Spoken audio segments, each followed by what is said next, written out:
What's the best piece of career advice you ever received, whether from a mentor or a teacher or a colleague or just on the job? Ooh, I think I'll give you two things. Okay. The first is advice that I have sort of given myself over time, or what I've come to realize over time is not to underestimate people. Hmm. Uh, right.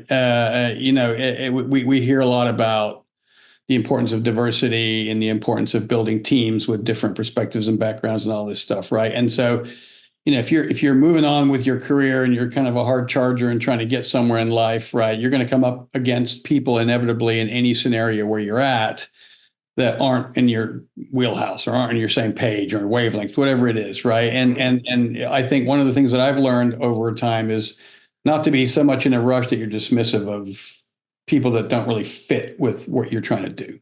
There's a Hmm. lot of like pause and think about how somebody can be useful before you brush past them. Yeah. And is really to get to the where you want to go, you're not going to get there alone for the most part. Hmm. And so that's sort of a career advice thing. In terms of sort of advice I've received, Hmm. it's not so much sort of career advice, but more sort of tactical advice for how to be successful.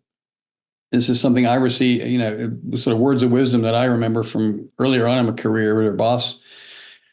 He told me, so, one good skill set to have is to constantly be anticipating, right?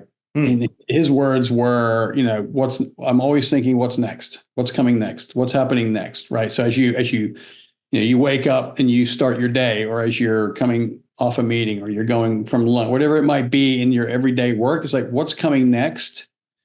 And anticipating being prepared for it, Yeah. right, is going to make you, first of all, much more effective at what you're doing, just being mentally prepared for something before you do it.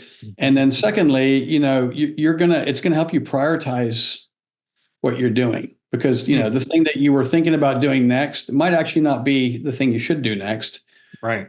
if you step back and think about what's coming next, right? And that may be a bit, mushy and philosophical, but to be honest, it's something that served me well throughout my career, and Yeah. I'm doing it constantly. Have you seen Work Bites, the new security awareness training series from Infosec? Our team produced this series with three E's in mind, making security awareness training entertaining, engaging, and educational. Just go to infosecinstitute.com/free to learn more about this hilarious office comedy. And hey, let us know what you think about it.